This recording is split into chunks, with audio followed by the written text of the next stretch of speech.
Céline, bonjour. Salut. On a vu Mémé. Alors Ouais, Mémé, c'est un film qui te tenait à cœur. ouais. Avant qu'on parle de Mémé un petit peu, on a commencé à en parler un petit peu tous les deux et je trouve ton parcours très intéressant. J'aimerais bien que tu arrives à, peut-être pas à nous résumer parce que la version résumée serait peut-être trop courte, mais à nous dire comment tu en es venu au métier de cinéaste. Ouais, effectivement, parcours voilà, un peu atypique, mais je crois qu'il y a pas de parcours pour arriver à la réalisation.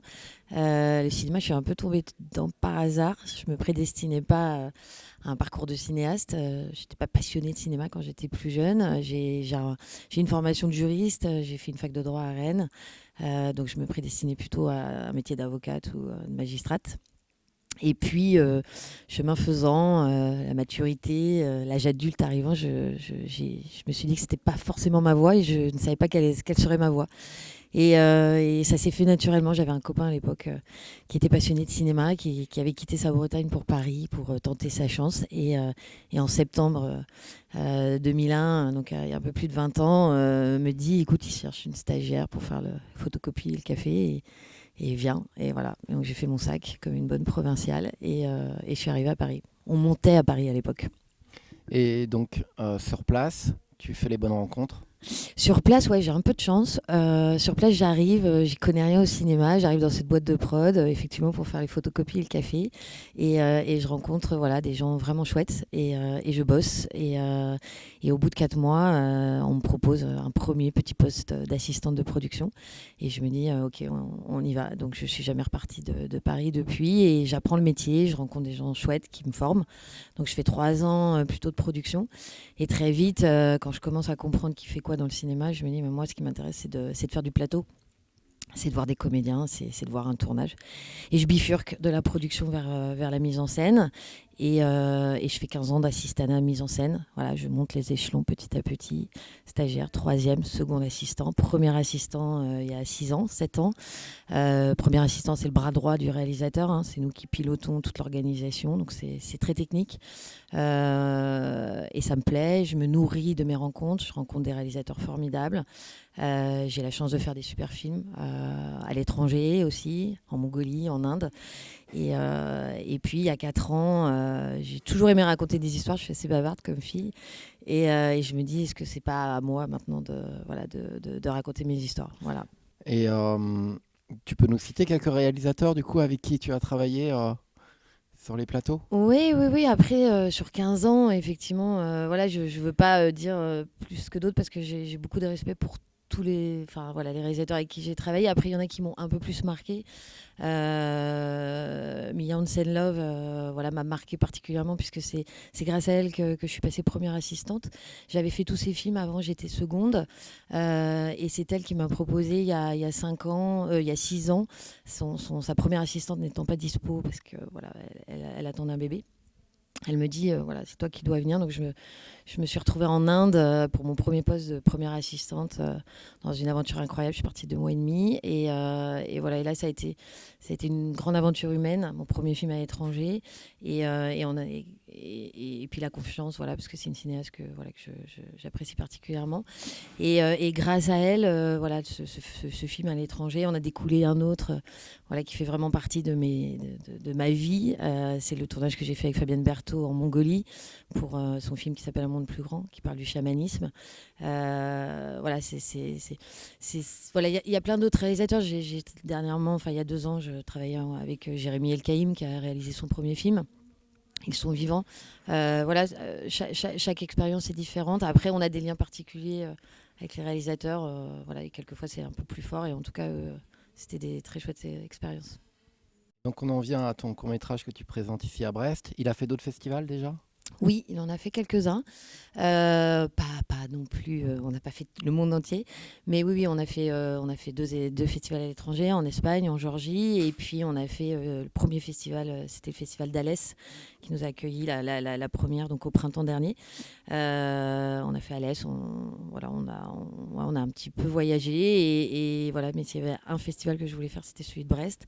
Étant de Bretagne, voilà, celui-ci me tenait particulièrement à cœur. Et s'il s'il y avait un seul festival que je voulais faire en France, c'était celui de Brest. Donc je suis très fière d'être là aujourd'hui. Et le sujet, parce que quand on fait c'est ton premier cours du coup, Oui, c'est mon et premier cours. Ouais. tu as choisi un sujet qui t'appartient, mais qui a un petit peu de biais. C'est plutôt ton regard, plutôt que parce que quand tu nous parles de ton parcours, déjà, moi je me dis c'est un scénario. Alors, c'est même pas un court métrage, c'est un long métrage. Ton histoire à toi, c'est un récit d'intégration, comme on en a vu beaucoup, mais ça reste très intéressant. Et tu choisis toi de parler de ta grand-mère. Ouais.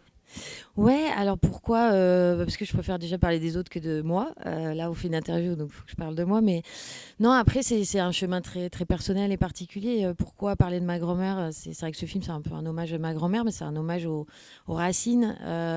Parce que ma grand-mère vieillit. Et l'élément déclencheur de ce film, c'est il y a 7 ans.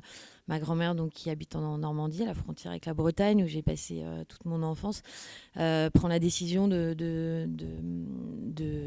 vendre sa maison, enfin de déménager, parce qu'elle commence à perdre la vue et elle sait qu'elle elle pourra plus rester dans cette maison au milieu de la campagne. C'est la perte d'autonomie, c'est ce changement de vie.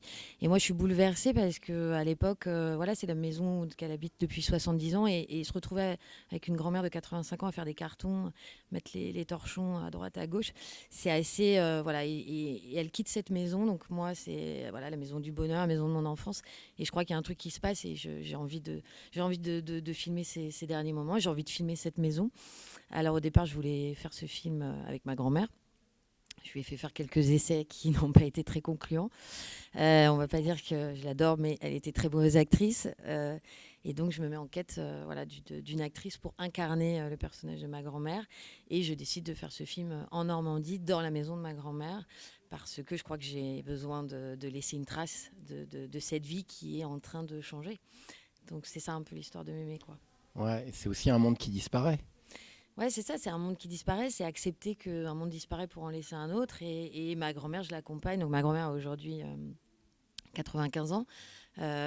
Donc oui, on l'accompagne vers la vie d'après. Donc c'est tout un cheminement. Et je crois qu'on prend conscience, en tout cas moi à l'âge que j'ai, des gens qui vont disparaître. Et ce film, c'est offrir quelque chose avant qu'elle ne soit plus là, quoi, c'est sûr. Les gens, mais enfin ta grand-mère, mais aussi plus globalement la ruralité française, Ouais. ce monde-là aussi qui disparaît et qui est au cœur de ton film. Oui, aussi. parce que c'est un film effectivement sur les racines, voilà, sur ma grand-mère. Donc c'est un film sur la vieillesse, mais c'est un film sur la transmission et c'est un film sur la campagne. Et moi, je viens de la campagne, je parle de ma grand-mère, mais moi, j'ai grandi dans un petit village de 300 habitants à une trentaine de kilomètres de Saint-Malo. Et c'est toutes mes racines. Donc aujourd'hui, ça fait 20 ans que je suis habitée à Paris, je suis une vraie Parisienne. Voilà, j'assume et j'aime Paris aussi, j'aime la ville. Mais je sais d'où je viens et je crois que j'avais envie c'est pas un cadeau, mais j'avais envie pour toute ma famille, tous mes amis. Ils sont très fiers forcément de ce film parce que ça raconte d'où je viens et j'oublie pas d'où je viens. Voilà. Et comment tu l'écris du coup? Parce que dans ton film, il y a une sorte de piège quelque part, parce que c'est à la fois un docu et c'est à la fois une fiction. Mais à l'écriture, tu te retrouves avec une actrice. Donc comment tu choisis les scènes? On voit, j'ai envie de dire ta mamie, mais on voit Janie, du coup, bêcher, on la voit couper, Ouais, c'était. s'occuper des volailles, on la voit cuisiner, on la voit au Après, labeur.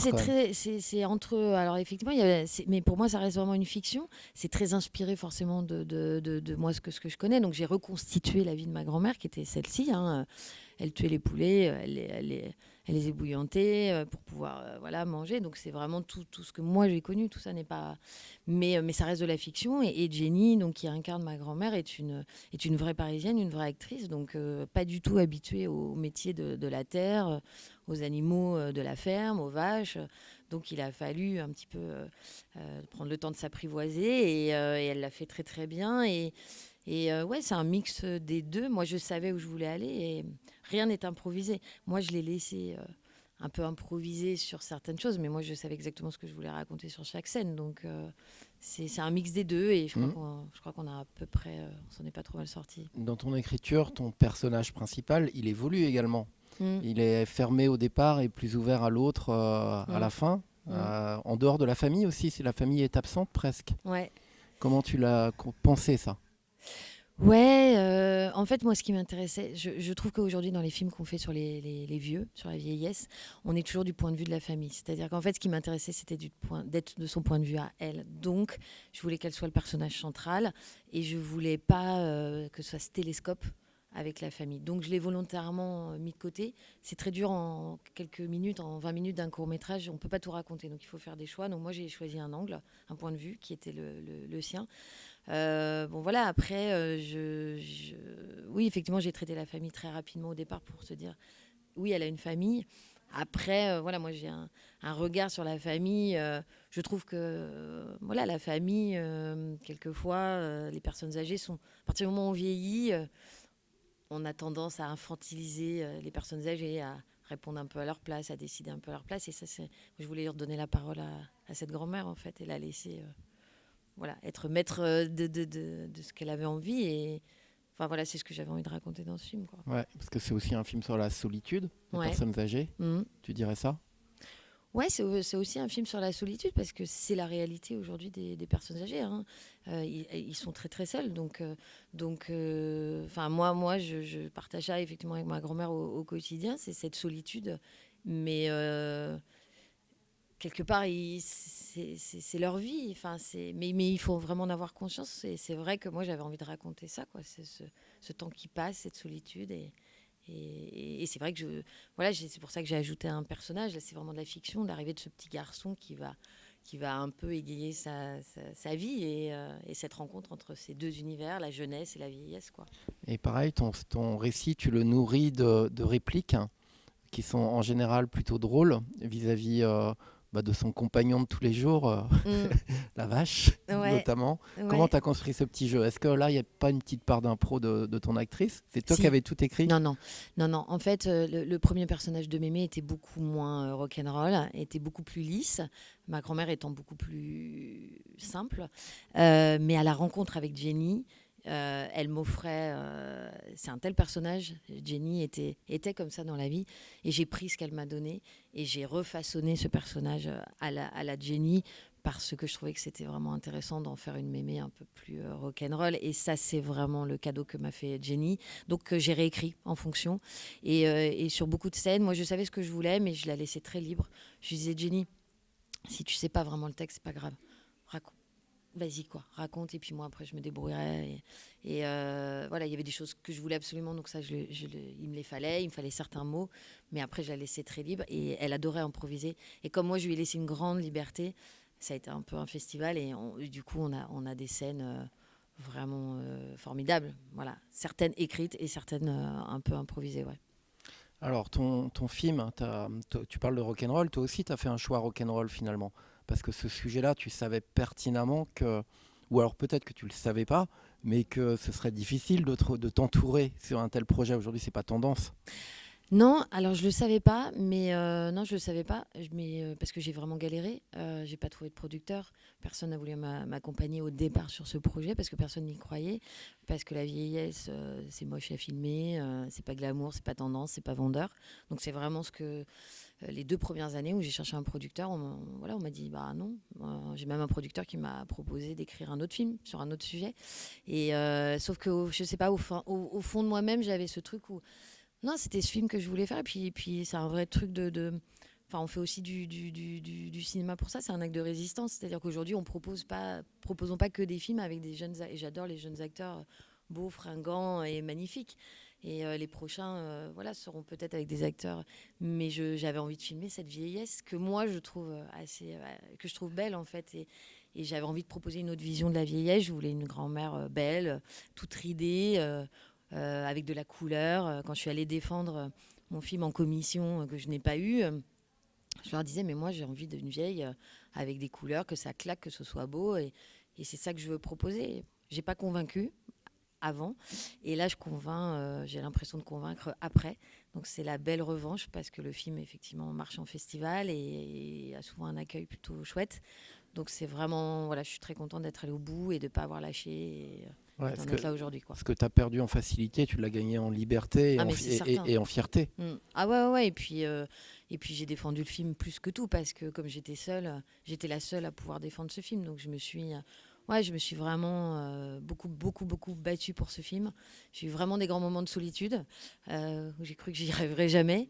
Voilà, j'ai eu la chance d'être très entourée par ma famille, mes parents, enfin voilà, qui ont accueilli le tournage et puis tous les copains qui sont venus bosser gratuitement, quoi. Donc je leur dis tous un grand merci. Je ne serais pas là sans eux, quoi. Et je crois que tu étais à bonne école parce que quand Godard, on lui posait la question comment devenir cinéaste quand les enfants lui demandaient ça, très souvent la réponse c'était qu'il donnait prenez une caméra et faites des films. Et je crois que toi, il y a quelqu'un qui t'a donné ce même conseil. Ouais, c'est ça. Et c'est vrai que je raconte souvent parce que ça a été vraiment le déclic. Il y a 4 ans, quand je suis partie en Mongolie faire le film de Fabienne Berthaud, donc j'étais son assistante.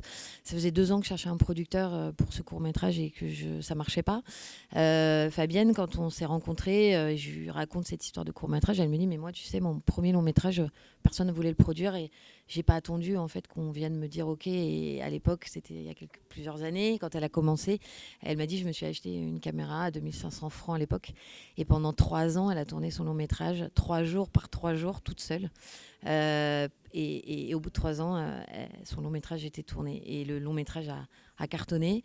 Elle a trouvé un producteur et c'était le début voilà, pour elle. Et quand elle m'a raconté cette histoire, en fait, ça a été le déclic. Je me suis dit, mais en fait, non, mais on va arrêter d'attendre.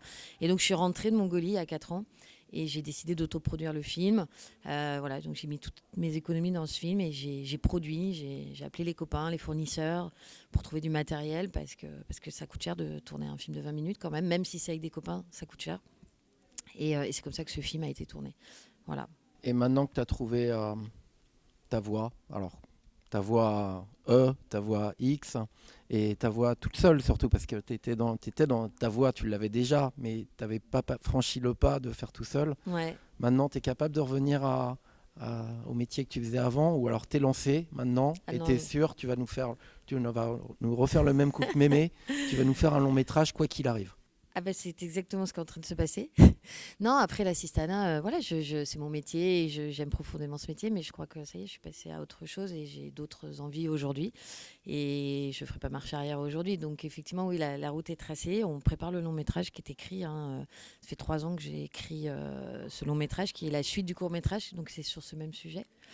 Sujet, voilà, un peu, mais sujet qui aujourd'hui voilà, est un peu plus d'actualité et j'ai un producteur qui m'accompagne et qui croit au projet. Donc on avance et j'espère que je reviendrai à Brest parce qu'il y a une section du court au long et ouais, j'espère que dans 2 ans on sera là pour présenter la suite. Ouais, j'y crois vraiment. Ouais. Eh ben, merci beaucoup Céline. Merci, à bientôt.